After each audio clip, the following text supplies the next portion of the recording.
Tonight, honoring your husband, hello and welcome to the First Lady of Music, Beyoncé.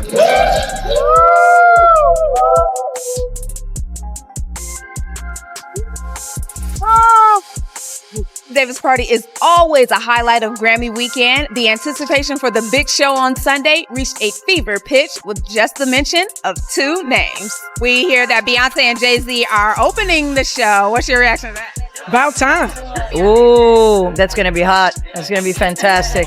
I think that's awesome. You know, when you have two amazing artists that have great chemistry, you know, to open up, I think that's amazing. If you know anything about the music industry right now, you know there is a massive cutthroat struggle happening for the throne that Clive Davis left behind. And while everyone is still processing the damage he caused, Wendy Williams just went on record with something far more dangerous. Beyoncé and Jay-Z are aggressively positioning themselves to claim that seat. And according to her, they are pulling every string available to make it happen. And when you look at everything that has come out about the Carters this year alone, it is not hard to understand why they would want the protection and untouchability that comes with sitting in Clive's chair. But before we get into that, let's talk about Clive Davis himself, because the internet has been rightfully exposing the role he played in the destruction of major artists like Phyllis Hyman, Aretha Franklin, and Whitney Houston, and in grooming predators like Diddy to carry on his legacy. Some have even argued that Clive was never as brilliant as the media painted him. Take Whitney, for example. Whitney Houston was lightning in a bottle, a voice that was going to shine regardless of who signed her.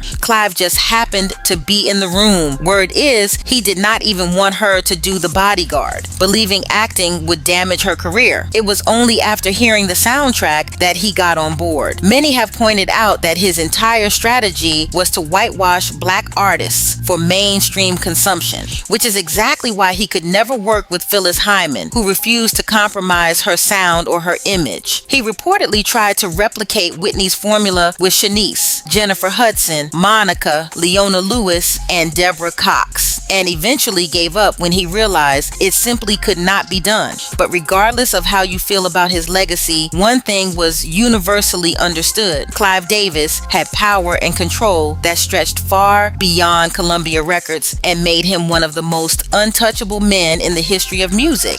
And even in tightly controlled media eras, we still knew the FBI investigated him for payola and heroin trafficking in the 70s. He was charged with multiple counts of tax fraud and fired as president of Columbia Records for allegedly misusing corporate funds. And it is now all but confirmed that he was Diddy's mentor, turned him into a DL operator, and unleashed a monster on the black community. Part of that is we never talk about what Clive Davis did to Milli Vanilli, because those were young black men, but they looked a certain way and they were too pretty. But we have these big old fat black guys that can really sing, so we're going to have them sing, but we're going to put Milli Vanilli up. And then when it got discovered that the scam was happening, Clive Davis didn't lose a Grammy. Milli Vanilli did. Clive Davis wasn't shunned. Milli Vanilli was. Clive Davis went on and made Bad Boy, made J Records, gave Usher a record deal, built LaFace Records, did everything he wanted to do without any consequence or recompense to what he did to those young boys who were out front through no fault of their own, who were forced into that situation, and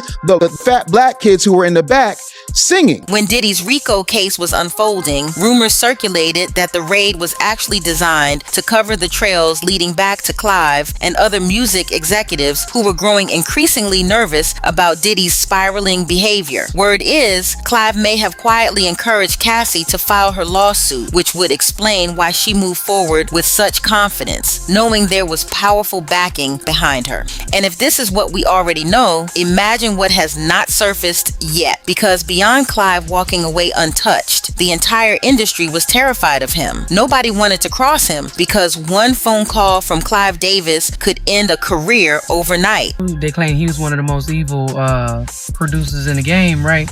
Remember when TLC held him hostage in that bad contract? Oh, all right. Remember Whitney passed away the night before the Grammys? There's supposed to be his name around it. Remember they asked him about a whole bunch of stuff about P. Diddy? And he didn't say nothing? What does Clive spell backwards?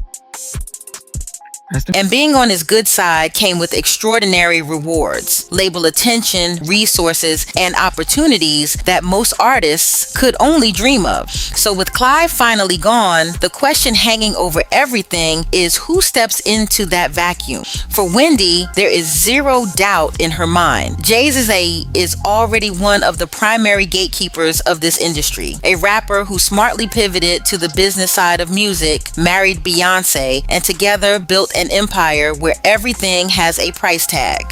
The Carters are music royalty, and artists with perfectly solid careers still feel the pressure to kiss the ring, but their image has been taking a very public beating lately. The Beehive will ride at dawn on any given day, but the internet has been slowly and carefully watching how the Carters actually operate behind the scenes. Nicki Minaj has been calling out Jay-Z for scamming her after he sold his stake in Tidal and offered her only $1 million for her share when she was owed significantly more. And she accused him of blocking her new music because he is still bitter that Lil Wayne, Drake, and Nicki all refused to sign with him. Rihanna cut him off after her Anti album got leaked on Tidal just to drive traffic to his platform. He destroyed the rollout of one of his most profitable artists for his own gain, and Rihanna has not dropped an album since. People have also called out how quickly Jay-Z sells out black culture, throwing Colin Kaepernick under the bus despite previously backing his activism and his involvement with the Barclays Center development that drove up property values and pushed black families and local businesses out of neighborhoods he himself grew up in. We know why he don't like Drake. Jay-Z don't like nobody.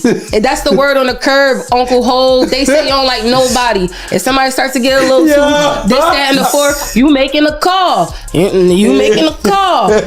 You making a call. That's all I'm saying. Everybody say you make a lot of. The jig is up. Yo, that was crazy. Everybody know. Everybody knows. We know now. Jay-Z also surfaced in the Epstein files, where Jeffrey and his associates discussed admiring his business model, with one email essentially suggesting that the reason Black Americans do not protest more is because Jay-Z has bought their silence. And Beyonce's side of the story runs even darker. Allegations of witchcraft, accusations of stealing from other artists, and rumors that the two of them have actively worked to eliminate any competition that could threaten Beyonce's position. Her image is still formidable, but the cracks are undeniable. And the desperation coming from both of them right now is palpable. They watched R. Kelly fall. They watched Diddy collapse overnight. And they can absolutely read the writing on the wall. They have always operated 3 steps ahead of everyone else. And the next logical move is to call in favors, make the right connections, and climb the hierarchy until they reach a place where everything is working to shield them. Same thing that people look down on R. Kelly for.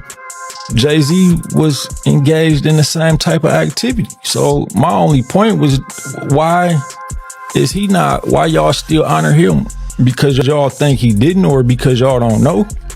Like, some of the facts was out there, like his artist Foxy Brown, you know what I mean? Even his business partner Dame Dash said he never wanted to sign Foxy Brown or didn't want dealings with her because of her age. But Jay-Z signed her. He had songs with her where they talking about sex and stuff like that, and she was only 50. Which is why they put Blue Ivy to work. Red carpet appearances, carefully managed public moments, and the crowning move of her Met Gala debut. But that strategy has not landed the way they planned. Instead of generating goodwill, people have been loudly calling out her mature styling as completely inappropriate for a teenager, and side-eyeing Beyonce hard when she said Blue was ready, with everyone asking the same question. Ready for exactly what? Been talked about the whole night. B is here. Beyonce is officially here at the Met Gala. Now, B, it's been 10 years. 10 years. How does it feel being back? It feels surreal because my daughter's here. And Blue looks so beautiful. She looks so beautiful. This is incredible to be able to share it with her. And I think she looks so incredible. She looks so beautiful. I'm like, we does. could learn some red carpet tips from Blue. Absolutely. Wait, I'm like, She was ready. She was ready. And according to Wendy's insiders, the Carters also engineered a plan to signal to the elites that they still have the black community firmly under their influence. The opening move was Jay-Z's deal with Target for the exclusive 30th anniversary release of Reasonable Doubt. This coming after the black community had united around a very consistent boycott of Target following a retailer's rollback of its DEI initiatives. The calculation was clear. If Jay-Z can single-handedly bring the community back to Target and end the boycott, that is enough to prove their hold and silences anyone who might dare speak against them. But it is not going according to plan. The black community is not taking the bait, making it clear that Jay-Z cannot count them into whatever he is running. The Carters have always been about the hustle. Jay even said it himself, can't knock the hustle, but there is only so much people will absorb before they start calling out what is right in front of them. You cannot stand on stage collecting awards and delivering speeches about black excellence while quietly ripping off your own artists and draining them dry behind closed doors. And for Wendy, the message is simple. If this is how the Carters wield the power they have right now, it would only get exponentially worse if they somehow manage to take Clive's seat, because nobody should ever be that untouchable. But what I really want to know is whether you think Beyoncé and Jay-Z can actually claim Clive's spot, and who do you think his real successor will be? Sound off in the comments, make sure to like and subscribe, and I will see you in the next video. Bye baddies.